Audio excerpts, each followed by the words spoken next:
Si aujourd'hui tu ressens dans ta vie cet appel à vivre plus de bonheur, plus d'alignement, plus d'épanouissement, cette vidéo est pour toi.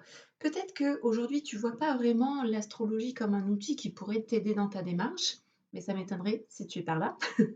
Peut-être que ça t'intéresse l'astrologie et que tu envisages même de commander une lecture de thème, par exemple, pour aller voir ce que ça pourrait dire sur toi. Il y a comme cette curiosité, tiens, qu'est-ce que ça pourrait me révéler sur moi, mon thème astral?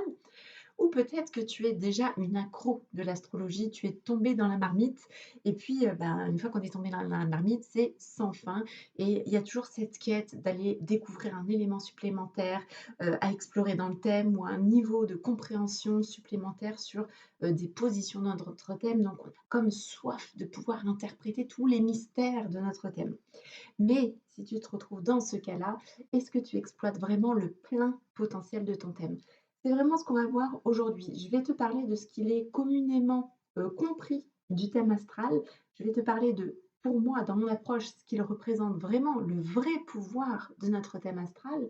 Je vais t'expliquer pourquoi on s'est peut-être une partie de nous désaligné de notre thème et comment, c'est quoi le processus finalement pour aller retrouver ce plein alignement à notre potentiel astral. Donc, c'est tout ça qu'on va voir dans cette vidéo. Je suis très excitée parce que c'est vraiment ce cœur de mission, c'est le cœur de ce que je propose dans tout le travail que tu peux faire avec moi, que ce soit les formations en ligne, les programmes, mes accompagnements individuels. Donc, c'est parti, on y va. Je m'appelle Élodie Laruelle, je suis coach et experte en astro. Et justement, tu vas voir que mon approche, c'est d'aller chercher des informations dans ton thème et de les mettre en action au service de ta vie. Alors justement, qu'est-ce qu'il est communément compris sur le thème astral? Donc, je te rappelle que le thème astral, c'est au moment précis de ta naissance, on fait comme une photo du ciel, à ce moment précis, là où tu sors du ventre de ta maman, et on regarde ben, où sont disposées les planètes dans le ciel. On en fait une carte et ça te donne ton thème astral. D'ailleurs, il est par là. Voilà, ce genre de schmilblick, ça te donne cette carte pleine de mystères, ok? Et ce qui est souvent compris de ce thème astral, c'est que c'est quelque chose qui nous décrit tel que nous sommes. Que ça décrit notre personnalité, que ça décrit nos forces, nos faiblesses, et puis que ben, nos forces, oui, voilà, tu as telle force, tu as telle force, tu as telle force, tu es soleil en lion, tu es comme ça, tu es soleil en vierge, tu es comme ça. Il y a un aspect finalement descriptif très figé, tu vois, de tu es comme ci, tu es comme ça. Alors bien sûr, ça a quand même évolué ces dernières années, parce que quelque temps on a avant, c'était vraiment une astrologie assez fataliste. Si tu avais un mauvais aspect dans ton thème, c'était foutu pour toute ta vie. Bon, les approches modernes quand même apportent beaucoup plus de nuances et ça c'est chouette, mais quand même pas assez à mon goût. Il y a un aspect vraiment assez statique de la lecture du thème. Or, pour moi, un thème astral ne nous décrit pas forcément tel que nous sommes aujourd'hui. Comment que tu te reconnais dans quelques caractéristiques que tu as pu entendre sur ton signe astro, par exemple. Le bélier, tu vois, le côté un peu fonceur, comme ça tu dis ah ouais, c'est trop moi, c'est fou. Ouais, mais en fait, tu te reconnais pas dans tout. Et c'est pour ça, en fait, que dans une lecture de thème, ben, ce que je trouvais frustrant, moi, quand je faisais des lectures classiques de thèmes, c'est que oui, il y avait des moments waouh, incroyables de la cliente en face de moi qui se reconnaissait, qui trouvait ça dingue que je puisse dire des choses aussi justes et précises sur elle. Mais il y a aussi des parties d'elle, en fait, elle ne se reconnaissait pas. Je parlais de certains domaines, par exemple, qui étaient importants dans sa vie, qui n'étaient pas franchement présents dans sa vie. Et pourquoi ça arrive? Eh bien, en fait, parce que justement, le thème ne nous décrit pas forcément tel que nous sommes, mais comment on aurait tout intérêt à tendre, à être pour ressentir le plein épanouissement dans notre vie. Donc pour moi, le thème, c'est comme une carte au trésor, le chemin qui te montre, la vie la plus épanouissante pour toi. C'est comme un potentiel qui est là, qui est disponible, mais c'est à toi de chercher à aller le chercher, à t'aligner à ce potentiel ou pas. Oui, le thème t'indique des potentiels, il t'indique des challenges aussi, il t'indique aussi de quoi tu as besoin dans ta vie pour te sentir bien. Ça, c'est vraiment un aspect fondamental pour moi du thème parce que, tu sais, on a souvent envie d'aller rayonner notre lumière, d'aller accomplir ce qu'on appelle la mission de vie, quand déjà de base, tu n'as pas assouvi tes besoins. De quoi tu as besoin pour te sentir vraiment comblé, bien rechargé à l'intérieur. Et en fait, c'est un peu, je prends toujours l'image d'une voiture que tu voudrais faire avancer alors que tu ne lui mets pas de l'essence à l'intérieur. c'est compliqué. Bah, toi, c'est pareil. Ton thème, oui, il te montre un chemin extraordinaire d'épanouissement et de réalisation extérieure, mais pour ça, il y a comme une première étape, c'est d'aller chercher, ben, c'est quoi mon mode d'emploi à moi pour mettre de l'essence à l'intérieur de moi, allumer mon moteur, faire en sorte que je me sente comblée, rechargée, énergisée, confiante pour ensuite aller rayonner ça à l'extérieur. Donc ça, je trouve que c'est une étape vraiment fondamentale. C'est, OK, ce thème nous montre de quoi j'ai besoin pour me sentir bien. Et puis, tu sais, la puissance de l'astrologie, c'est en fait une simple démonstration du fait qu'on a tous un thème unique, de montrer qu'on est tous des êtres humains uniques et qu'on a tous une voie d'épanouissement unique et on a tous un mode d'emploi, une recette unique de nos besoins. Donc voilà, on va justement aller chercher ça dans notre thème. Et d'ailleurs, à propos des besoins, j'ai un petit quiz offert pour toi. Je ne sais pas si tu l'as déjà téléchargé. Si ce n'est pas le cas, je te remets le lien en barre d'infos. C'est un petit quiz en 10 questions rapides qui va te permettre de savoir quel niveau de conscience justement tu as de ta recette unique de besoins et à quel point tu arrives à leur faire de la place dans ta vie. Donc je t'invite vraiment à le récupérer. C'est ton cadeau, c'est gratuit. Fais-le et regarde ton résultat. Et puis j'enchaîne sur le fait que justement, si tu as envie d'aller comprendre c'est quoi ta recette unique de besoin à toi, le programme Feel Good commence mardi 4 juin et c'est la troisième cohorte de ce programme et c'est un programme d'astro-coaching et je vais t'en parler juste après, de ce processus d'alignement à son thème où on va chercher, oui, des informations dans le thème, mais on va vraiment aller les mettre en action dans sa vie. Donc, si ça t'intéresse, pareil, je te mets les détails en barre d'infos. Donc maintenant que je t'ai expliqué que ce qui est communément pensé à propos du thème, c'est que ça nous décrit tel que nous sommes, et en fait, non, on n'est pas forcément tel que nous sommes dans notre thème, mais par contre, que c'est un potentiel à aller chercher, j'ai envie de t'expliquer bah, comment ça se fait en fait que justement ce thème ne nous décrit pas tel que nous sommes. Comment ça se fait que on aurait un potentiel de naissance, un potentiel d'épanouissement, et en fait on n'est pas aligné?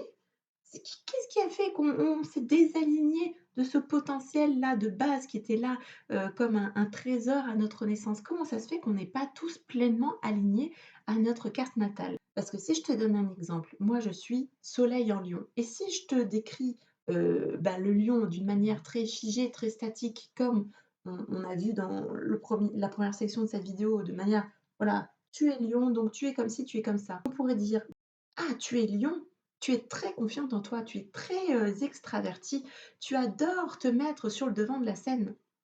Heu, en fait, ça a été un vrai chemin de tendre vers cette confiance, cette exposition et cette lumière. Mais je peux te garantir que j'ai été le faire ce chemin, parce qu'à la base, j'en étais complètement éloignée. J'étais plutôt la femme timide, la petite fille déjà timide qui se mettait, jamais en avant, qui avait beaucoup de mal à prendre de la place et encore aujourd'hui, c'est quelque chose que je dois vraiment travailler au quotidien, ce truc de j'ose prendre ma place. Donc, en fait, tu vois que le soleil en lion, ben oui, il détient un potentiel, mais j'étais plutôt éloignée de ce potentiel de naissance. Et alors, qu'est-ce qui fait qu'on a pu se désaligner de notre thème? Eh bien, il y a plein de raisons qui peuvent expliquer ça. Bah, déjà, il y a tout ce qui est conditionnement familial, tout ce que tu as pu entendre de la part de tes parents, tout ce qu'ils t'ont inculqué finalement comme valeurs qui sont peut-être différentes des valeurs que tu portais dans ton potentiel de naissance. Si tu es un signe de feu avec beaucoup d'énergie et qu'on t'a toujours dit arrête de faire du bruit, arrête de bouger partout, reste à ta place, reste tranquille, bah, tu vois que ton feu, il a comme été un petit peu restreint. Ensuite, bah, il y a le système scolaire aussi.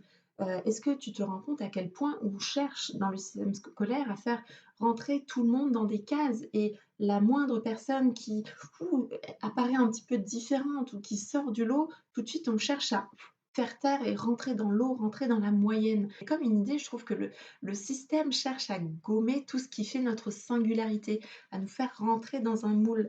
Je me rappelle, j'avais fait un réel sur Instagram, puis d'ailleurs je t'invite à me suivre sur Insta si tu le fais pas encore, parce que je partage au quotidien, en story, en post, donc je te mets mon compte en barre d'infos. Et donc j'avais fait un réel rigolo où je prenais la pâte à modeler de ma fille, qui est à la base en forme d'étoile et que j'essayais de faire rentrer dans un rond. Pour moi, tu vois, notre potentiel de naissance, on a vraiment une étoile avec toutes nos facettes, notre singularité. Et puis en fait, dans ces conditionnements à la fois éducatifs, sociétaux, on cherche à éteindre finalement ces facettes qui font notre unicité, à les lisser pour, bah, nous faire tous rentrer dans une case, dans un beau rond bien lisse qui ne dérange personne. Donc, tu vois à quel point, bah, OK, la famille, l'éducation, le système scolaire déjà a pu, ben, gommer certaines facettes de nous, a pu éteindre certaines valeurs qui nous étaient chères à la base. Et puis ça continue après dans la société, dans ces fameuses normes sociétales, ce qu'on pense qu'il est attendu de nous. Ça me rappelle une cliente, et j'ai envie de te donner son exemple, qui avait pris un coaching astral pour développer sa confiance en elle. Et en fait, elle était venue en me disant: «Ouais, bah, en fait, moi je vois des personnes qui sont, hyper joviales, hyper extraverties, qui arrivent à sympathiser avec tout le monde tout de suite et moi j'arrive pas, j'ai beaucoup de mal à aller vers les gens et puis je voudrais développer cette confiance». Et puis j'ai bien senti qu'il y avait quelque chose de: «Mais comment ça se fait que tu veux absolument être comme ces personnes qui ont un tempérament du coup plutôt feu?» Tu vois? Plutôt, social, extraverti, voilà. Et on s'est rendu compte qu'elle enviait ça parce que c'était finalement ce que prônait la société.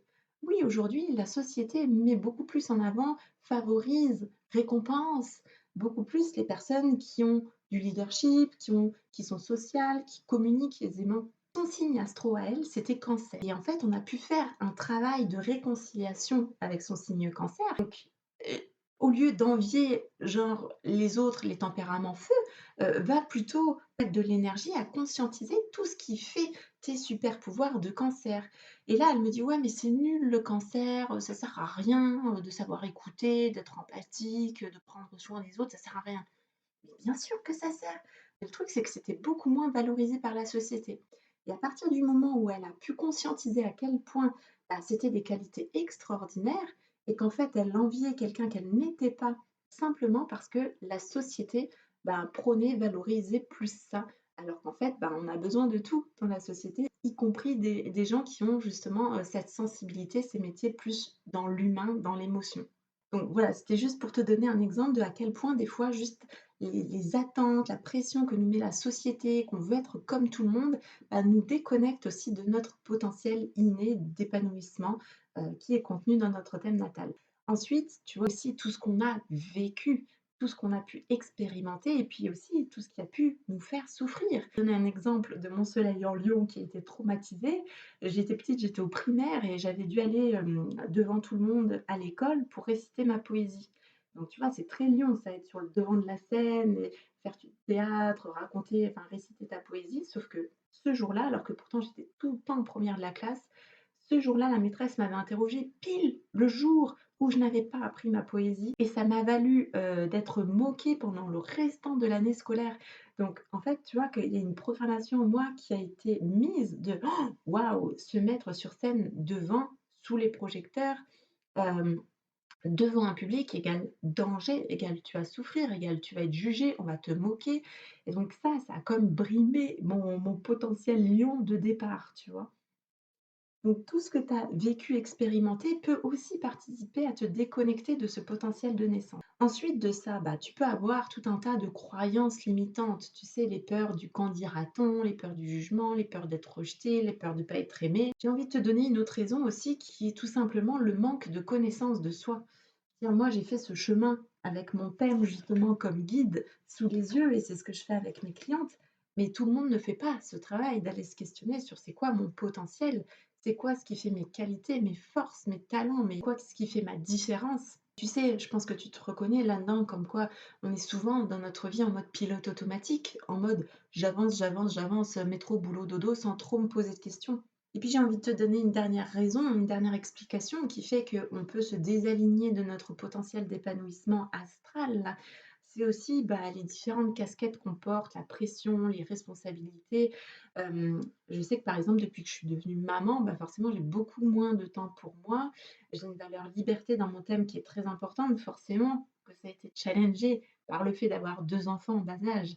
Donc tu vois que des fois, il y a aussi dans ta vie des conditions qui font que c'est un peu plus difficile d'aller répondre à tes besoins fondamentaux, dans ton thème. Tu vois que des raisons, il y en a des tas, hein, et ça explique pourquoi, ben, le thème, non, c'est pas forcément, le la description de qui tu es aujourd'hui. Par contre, c'est vraiment genre la carte au trésor qui te guide vers la vie la plus épanouissante pour toi.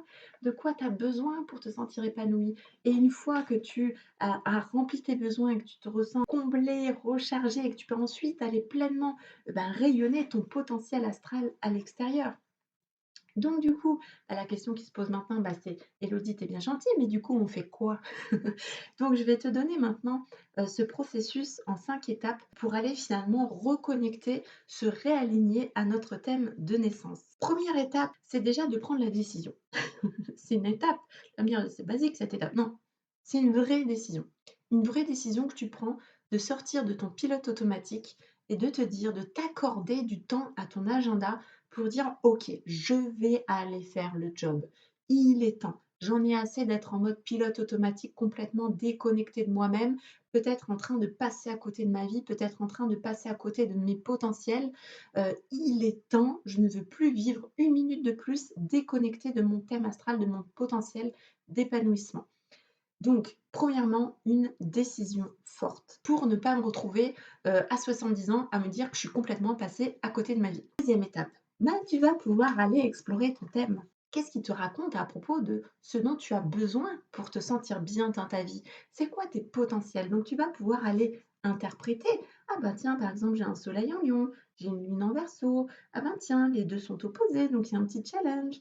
Donc tu vas chercher vraiment à comprendre déjà, OK, qu'est-ce que me raconte mon thème à propos de mes besoins, à propos de mes potentiels? Troisième étape, une fois que tu as compris les énergies générales de ton thème, tu vas pouvoir identifier, est-ce que tu es aligné ou pas à ces énergies? Et par exemple, je t'expliquais, hein, pour mon lion, j'en étais loin. J'étais loin du rayonnement solaire du lion. Et c'est encore un chemin. Je ne dis pas que je suis arrivée au bout. Donc, tu vas pouvoir te demander: «Est-ce que je suis alignée à ça ou pas? Est-ce que ces besoins que je vois dans mon thème, de quoi j'ai besoin pour me sentir bien, pour me sentir comblée, c'est, satisfait dans ma vie ou alors c'est pas du tout présent?» Et si c'est pas présent, c'est quoi en fait les pensées, les blocages, les difficultés que je peux avoir à faire plus de place à ça dans ma vie? Tu vois, il y a un vrai moment d'introspection à aller questionner où est-ce que j'en suis finalement par rapport au top level que mon thème me propose. Est-ce que moi je suis là? Est-ce que je suis là? Est-ce que je suis là? Voilà, sur chaque point de ton thème. Voilà, et puis une fois que tu as identifié, les blocages, les pensées limitantes, tu vas chercher forcément à les lever, à les remettre en question, et pour ça, je t'invite à voir ma vidéo où je te donne mon process vraiment hyper complet pour aller justement switcher une croyance qui te limite, et faire en sorte qu'elle ne te bloque plus. Donc si tu vas aller voir ça, prendre ton petit journal, t'introspecter là-dessus, je te conseille vraiment cette vidéo. Tu n'as plus qu'à dérouler étape par étape. Une fois que tu as identifié ce qui te bloquait à ça et que tu as levé ces blocages, la quatrième étape, ça va être de pouvoir mettre en action, parce que sinon ça restera purement théorique et il n'y aura rien concrètement qui aura bougé dans ta vie. Or, nous, ce qu'on veut, c'est se sentir mieux dans notre vie, se sentir épanoui et pouvoir rayonner notre plein potentiel. Donc, il y a forcément un moment où ça va passer par du passage à l'action. Donc, ça veut dire quoi cette étape-là? Ça veut dire que tu vas dresser un plan d'action concret de ce que tu décides de faire pour implémenter, pour aller chercher ce potentiel d'épanouissement. Et ça, j'insiste, c'est vraiment ce qui est rarement fait. Comme je te disais en intro, une fois qu'on s'intéresse à l'astrologie, on a toujours envie d'aller chercher le truc supplémentaire de plus, l'interprétation supplémentaire, et en fait, rarement on se dit: «OK, ben, comment je suis alignée à ça? Comment je peux passer à l'action pour faire plus de place à ça dans ma vie, pour m'aligner plus à ce potentiel?» En agissant concrètement. Donc ça, c'est vraiment important, et puis, j'insiste parce que, tu vois, c'est pour ça que je pratique de l'astro-coaching. Oui, il y a l'astro, mais il y a la mise en œuvre, il y a la mise en application dans ta vie. L'astrologie, pour moi, doit toujours servir concrètement ta vie et pas rester, une simple, curiosité intellectuelle. Enfin, dernière étape, c'est une étape simplement d'amélioration continue. Qu'est-ce qu'elle me sort l'ingénieure là? Désolée, c'est des vieux réflexes qui restent en moi. Mais en fait, il y a cette erreur de croire que: «Ah tiens, j'ai fait une fois le travail, c'est bon, je peux ranger mon thème et puis je le ressortirai dans 20 ans». Non, comme tu as vu, moi, mon thème, il est affiché en face de moi. Puis j'ai mon thème natal et j'ai mon thème d'entreprise. Et je les regarde tous les jours. Tous les jours, ils sont sous mes yeux. Et j'aime bien dire que le thème, c'est comme une méditation à vie. Tu peux toujours aller chercher le niveau suivant dans ta vie. Et j'ai envie de te donner un exemple concret avec ça. Je t'ai dit que j'avais une lune en Verseau, donc Verseau, un fort besoin d'indépendance, de liberté. J'ai cru qu'en quittant le salariat et en devenant entrepreneur, c'est bon, j'avais coché ma lune en Verseau. J'avais écouté de quoi j'avais besoin pour me sentir bien dans mon thème. OK, plus de liberté. Effectivement, j'ai pu identifier que, ben, ces contraintes du salariat me brimaient, m'étouffaient, me faisaient ressentir beaucoup de frustration. Puis les émotions sont comme un signal de désalignement, hein. Donc j'avais pu observer ça, puis j'ai pris action, j'ai fait ce changement, tu vois? Je me suis mise à mon compte. Je pense, je sais pas si on peut prendre une plus grosse décision en termes de liberté, de quitter un CDI bien confortable et bien sécurisant pour aller chercher cette liberté. Donc tu vois, il y a eu un moment où je me suis dit: «Hop, c'est bon. Ah, bon travail Élodie, tu as coché ta lune en Verseau, tu as été chercher ta liberté». La vérité, c'est qu'en fait, c'est horrible de dire ça, mais je peux te garantir que dans mes 1ers mois d'entrepreneur, j'étais mon pire patron. C'est-à-dire que là où j'avais fait ce choix de vie pour aller chercher la liberté, bah, j'étais une dictatrice envers moi-même. À 8 heures, je devais être devant l'ordinateur, je devais travailler le maximum possible, je devais surtout pas prendre de pause. Mais pire que, genre, j'ai même pas eu dans ma vie un patron qui était à 10% aussi dictateur que ça. Donc en fait, ça a été un travail pour moi de me dire: «Hé cocotte, dans le statut, en théorie, tu as le besoin de liberté qui est coché, mais en vérité, tu ressens pas du tout ta liberté». Et aujourd'hui, dans tout ce que je mets en place dans mon entreprise, je garde en tête ces besoins de mon thème et je cherche à les mettre en œuvre et à ressentir toujours davantage de liberté. Donc tout ça pour te dire que c'est pas parce que tu crois que tu as fait le job et que tu as pris action qu'il n'y a pas un niveau suivant à aller chercher. Il y a toujours un niveau suivant à aller chercher. Donc vraiment de comprendre que le thème est une méditation à vie, que l'évolution n'est jamais finie et c'est trop bien parce que ça veut dire que tu peux toujours aller chercher un niveau d'épanouissement supplémentaire. Donc tu vois que ces 5 étapes, elles sont quand même costaudes, quoi. Entre prendre la décision, comprendre les messages de ce que te dit ton thème, identifier ce qui est aligné, pas aligné dans ton thème, identifier ce qui te bloque finalement, ce qui t'empêche d'aller vers le plein alignement. Prendre des vraies actions concrètes pour transformer ça dans la matière et chercher toujours l'amélioration continue. Tout ce process-là, c'est ce qu'on fait dans le programme Feel Good et on commence mardi. Donc si tu as envie d'être accompagné dans ce processus, pas à pas, je te prends par la main. Tous les jours, tu as des vidéos préenregistrées qui se débloquent et qui te guident déjà pour que tu puisses commencer à te questionner. Et pendant 3 semaines, on est ensemble en coaching pour que justement je puisse être là à tes côtés pour t'aider à appliquer, implémenter ces 5 étapes. Donc, si tu veux nous rejoindre, c'est vraiment maintenant que ça se passe. Je te mets toutes les informations en barre d'infos et je me réjouis de t'accueillir de l'autre côté. Si tu as aimé cette vidéo, n'oublie pas de liker, de t'abonner. Tu peux même activer la petite cloche pour être au courant des prochaines vidéos. J'espère dans cette vidéo t'avoir prouvé que finalement le thème natal, c'est pas juste une description de nous-mêmes et c'est vraiment le guide, notre meilleur allié vers ce chemin d'évolution qu'on doit faire pour aller rechercher le plein épanouissement dans notre vie. Et tu vois, c'est quand même dingue parce que je pense qu'on est tous en quête de cette évolution. Ben là, genre, tu as la carte qui te donne le chemin exact. Donc c'est extraordinaire, tout le monde devrait avoir son mode d'emploi avec lui dans la poche. Donc c'est vraiment le message que j'essaie de te faire passer, c'est que connaître, les grandes lignes de ton thème astral, avoir quelques infos sur: «Ah oui, moi je sais que je suis soleil en cancer, je sais que c'est ça un peu mes qualités». Ça suffit pas, ça suffit pas. Va chercher à mettre en œuvre, à t'aligner pleinement à tous les potentiels de ton thème et là, tu vas voir un vrai changement dans ta vie.